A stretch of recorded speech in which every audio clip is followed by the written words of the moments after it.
and fat. If you have any of those late in the evening, what do you think happens to your body? What do you think your body does with it? You can't burn that up. It stores it, it keeps it. I'm a living testimony. I've stored for long enough. And I saw there was a time I needed to change. So, sorry, there's another speaker there. Yeah, so basically, certain foods you do not eat at certain times. Okay? I'll show you a little meal plan.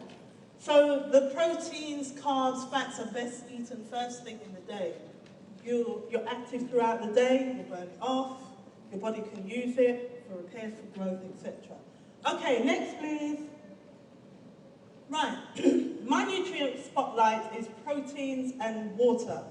Now, one of the reasons I've chosen protein, I will ask for questions, but because there's a lot to go through, I just want to go through it. Some I may skip over, but I'll give the presentation to the health director.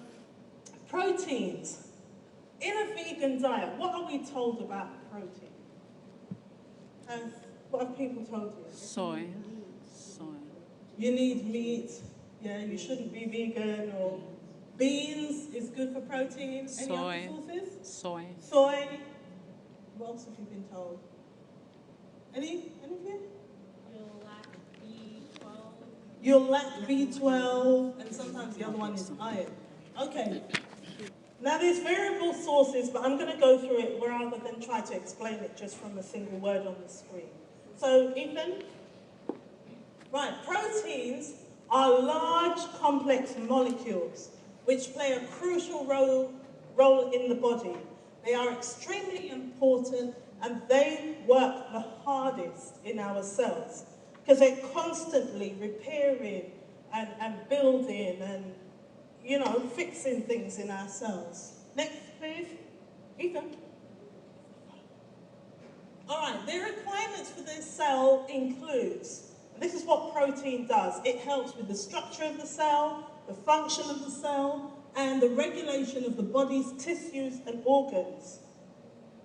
Now, do we have a lot of those things in our body? Tissues, organs. Even this young lady mentioned B12. That's our nerves, that's your nervous system. So, next. Okay. Proteins are made up of building blocks named amino acids.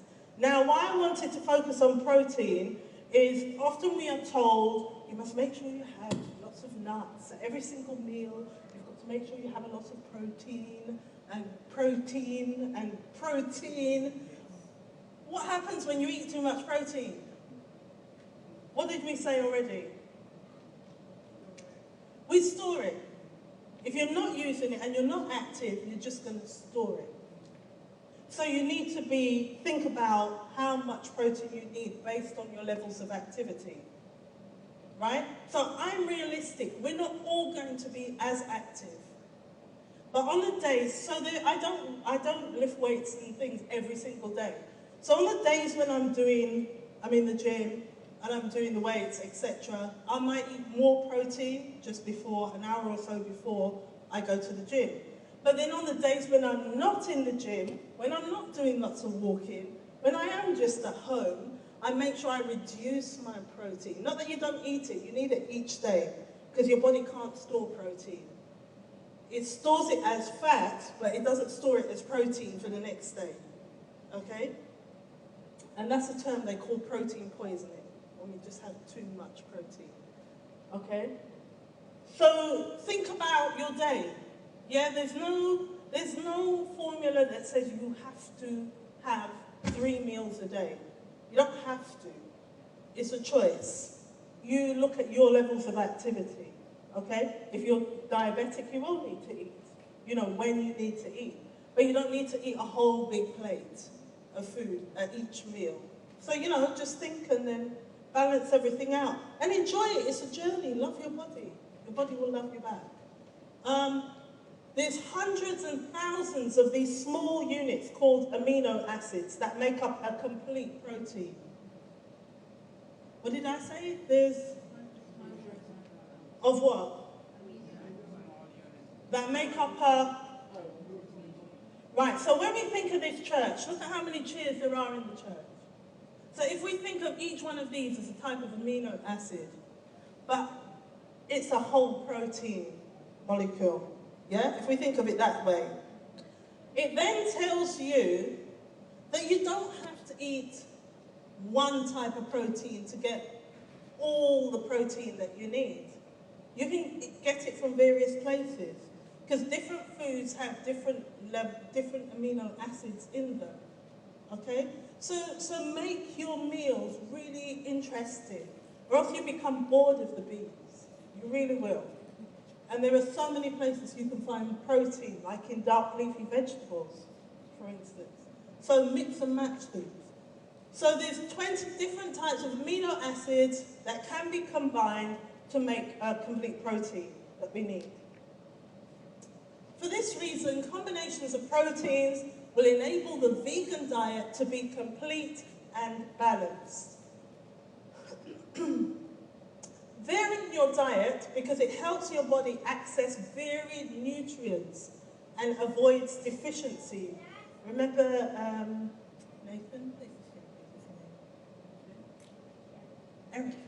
Erica, you mentioned the B12, and has anyone got any idea of where you can get B12?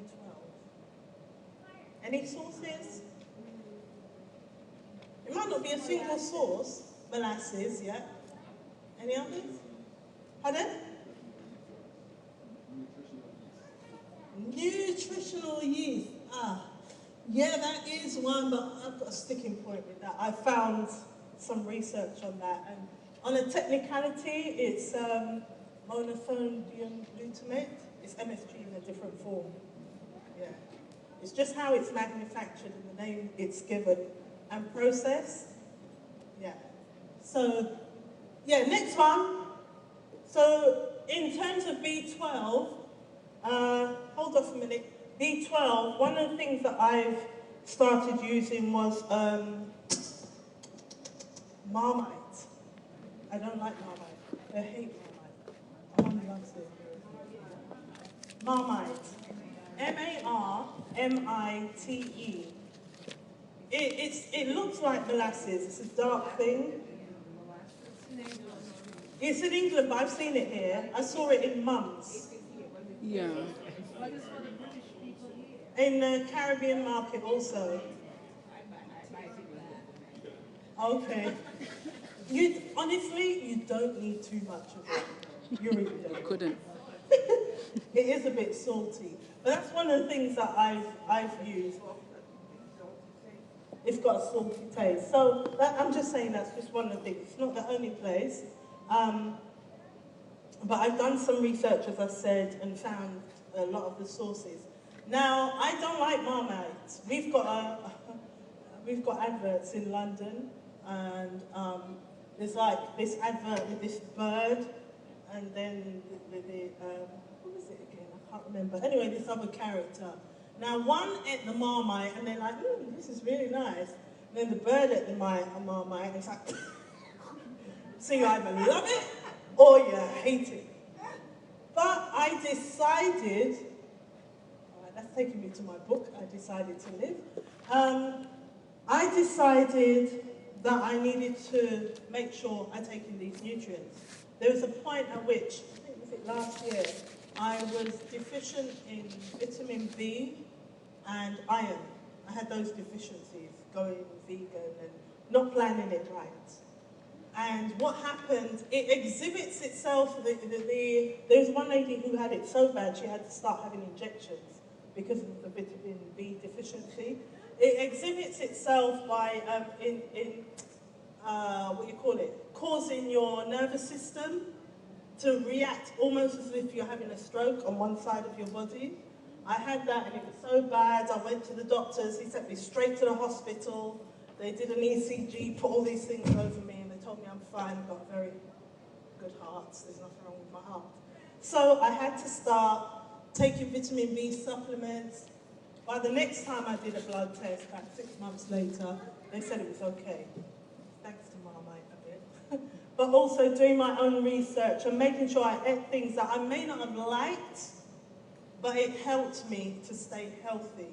And that's what you're going to find. As you go through this journey of transitioning in your diet, you're going to eat things you do not love. But because you want to be healthy and happy, yeah, and be there for your family, and you're tired of the pain. Oh, God, pain in my knee. Oh, this pain in my arm. And you're thinking, I'm in my 40s and I'm complaining like I'm a 70-year-old. And my mum was stronger than me. So I had to do something about it. And some of the things myself and Yvette have started doing is juicing more here and drinking just plain, like I've got in here, plain water with just lemon. That's it. I don't add sugar. I don't have sugar in my house, and we were both saying the same thing. Sometimes people are like, you don't have sugar? How can you not have sugar? I don't have sugar in my house, you know. So if you do come, there won't be any sugar. I don't use honey either. So I think your taste buds will also start to adjust to this new diet. I like to taste the sweetness in food naturally. Some things I eat, close my eyes, hold my breath, you know, just because it will be good for me. And since I've been here, I love the place. It's my 3rd time in Maryland. I haven't had a single burger. Fast food. We haven't been to any fast food joint at all. My meal today was, what was it? It was some whole meat bread and some sprouts. It looks like my sandwich was living. Yeah, had some had a vegan cheese, but raw food is good. So I'm 50% raw now. I did it as a challenge for my readers, but I just eat like that now, 50% raw. So anyway, water. Water. So we talked about protein. Are there any questions before I move on? We were talking about protein. Any questions? More might come up a bit later as I go through. Yeah? How do you determine how much protein your body needs based on your exercise level, and how do you know, like, just seeing what you eat if you're getting it? Right, so you can, if you're actually following an exercise routine, you will need to get guidance from either a personal trainer or nutrition. There is a company I'm linked with, ID Life. I don't know if any of you have heard it. And you can put in your stats, and it will kind of generate the levels of protein that you would need. They're quite good. So you would need to get that specific advice from people who have researched. You won't always have access to a nutritionist. I'm not telling you go spend all this money. But there's a lot of things you can find on the internet. Your doctor is? Theodore Hawkins. Okay. So do... Yeah. So do consult your GP. But like myself, I came from, in 2013, I had a cafe. Everything was fine up until then. I had a cafe, and I used to bake cakes every day, bread, food for my customers as and when and whatever they needed. And whatever was left over, I would have, and then I started adopting, you know, a size I didn't have before. So you will need to seek advice, because you can't just go from, and I'm talking from my experience, you can't go from a stage of being, I remember I went to a doctor, my grandmother was still alive, and this doctor was from, where are the places where they're having wars now? Saudi Arabia. I think, no, she wasn't Syria, but in Saudi Arabia, around there. And I remember her telling, Iran, that's it. Not Saudi Arabia, sorry, Iran. And the doctor says to me that I'm obese. Excuse me? No? How could she just tell me that? I went to another doctor, and the doctor says to me, you need to lose weight. How rude! You know, but it was true. And I remember telling my grandmother, and she said, your doctor said you're obese? How dare she? You know, but I've had to be honest about myself, where I am. And there are people who are slim, who are obese, because their internal system, some people, they actually have their organs covered internally with fat. There was a man doing research and he was so shocked to find out he was obese. And he was skinny like this and tall. So it could be what's going inside. But to answer your question, seek guidance. You need to do research. I would say with your protein, I've got that all in my course, which you can find online. With your protein levels, there is a guide based on your weight and how many grams per pound. But when you check out the amount of protein they're telling you to eat, it's a shed load of protein that most people do not need. So you have to be really careful and balance things out. So I would say in the mornings, well, I don't use nuts too much. So I don't get my protein really from the nuts, so I have to be a bit varied with my diet. But I would say do some research, find out online where you can get that information. I mean, I've compiled it all. I can tell you later. If you go to my website, you'll see it there. I've compiled it all in an ebook. But I am not an expert to tell you exactly how much. So you will need to get weighed. They'll have to look at your lifestyle, etc. And if you've got a medical history, that too may impact on how much protein you eat and what types. Yeah. So those are some of the things to consider. And protein shakes, if you think you're not getting enough. Yeah. But I could always speak to you later, but I'm not an expert in terms of telling people this is how much you need to get of this. Yeah. But I have found out through my experience, and I studied nutrition, studied dietetics, that it's really important that we get our nutrition right as a vegan. Because you could be missing out on many things and make yourself ill. Yeah, and as trying to remember her name again. Erica said, vitamin B12 and iron are the biggest problems in a vegan diet. And if you don't get those, like this lady, she had to have an operation. It just got really awful. And she's been a vegetarian, a vegan for years. You know, she walks around, she's younger than me, and she's walking around like this, and I'm thinking, wow, all that from a vitamin B deficiency. So you really do need to seek medical advice, I would suggest. Yeah? So water transports nutrients to the cells. Now remember we said, what did we say about food utilization? When you eat the food, what happens to the food? Absorbs into your body. Remember you wrote it down? Look at your question. Before it gets to your intestine, what happens? It needs to be broken down in your intestines, and from your small intestine goes into your bloodstream.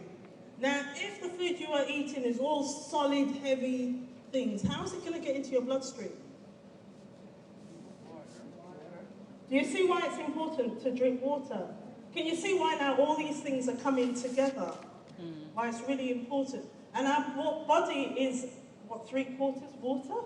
So we need to drink a lot of water.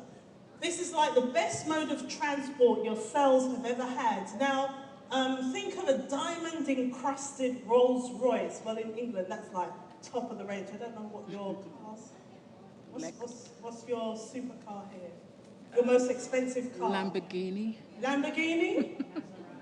Maserati? So can you imagine that, encrusted with diamonds, with a white leather interior, and the best accessories money could buy? That's what water is to your body.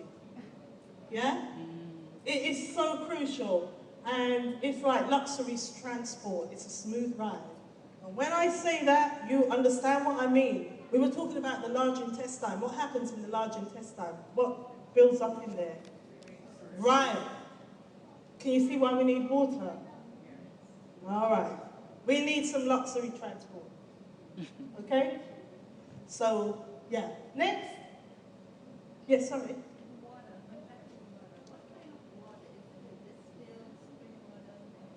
I'm glad you asked. Because in the book that I have, the e-book, I do touch on that. And the question I ask is water vegan? Is water truly vegan? Now, there's all different types of water, and Yvette was telling me something I didn't know. Spring water for every day, but if you're fasting, distilled water. Yeah, and the different type, the other things that you find in water is your micronutrients. Can you tell me what micronutrients are? Vitamins and minerals. Yeah? Even though they're trace elements, they're still there. Okay? So there are some waters which have an excess of minerals that your body does not need.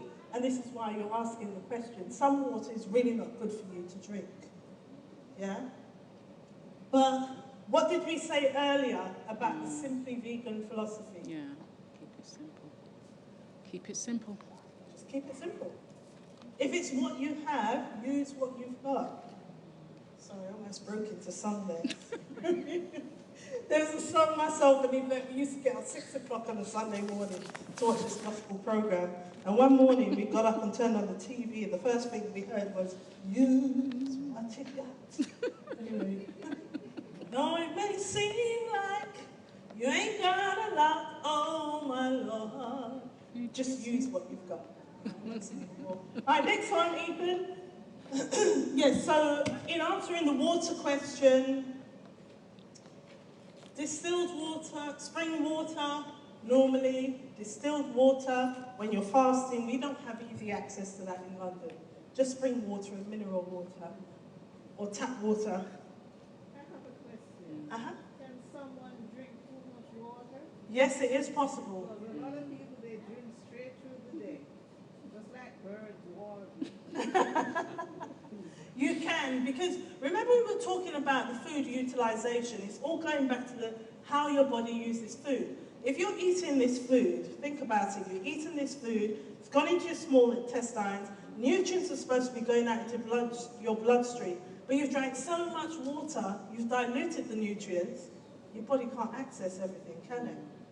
And then all this water, I don't know if you've ever seen on YouTube, all this water in your stomach, and acids and the food that's broken down, you know, the nutrients that needs to come out just kind of won't. And then some people, I don't know, somebody has said that somebody died drinking too much water. So you just need to pace yourself throughout the day, but you do need to drink water. We can't get away from that, people. You have to drink water. Yeah. They do say 8 glasses. 8 glasses a day.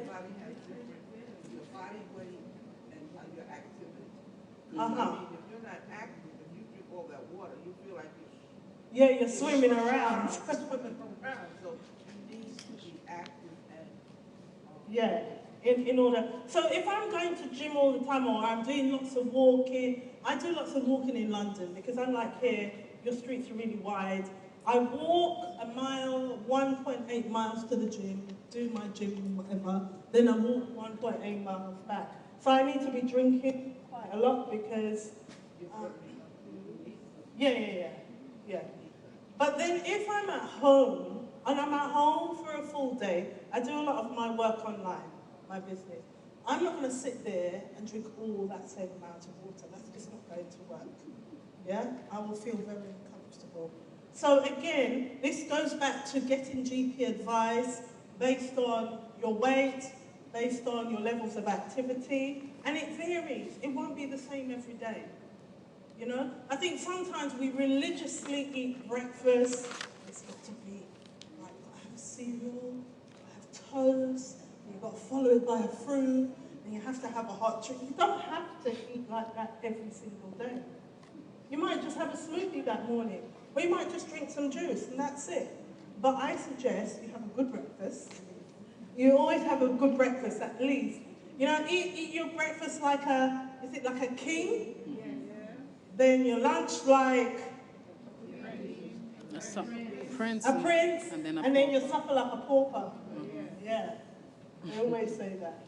And if you follow that guideline, just like I said, keep it simple. Follow that guideline, you'll start to feel a lot better each day.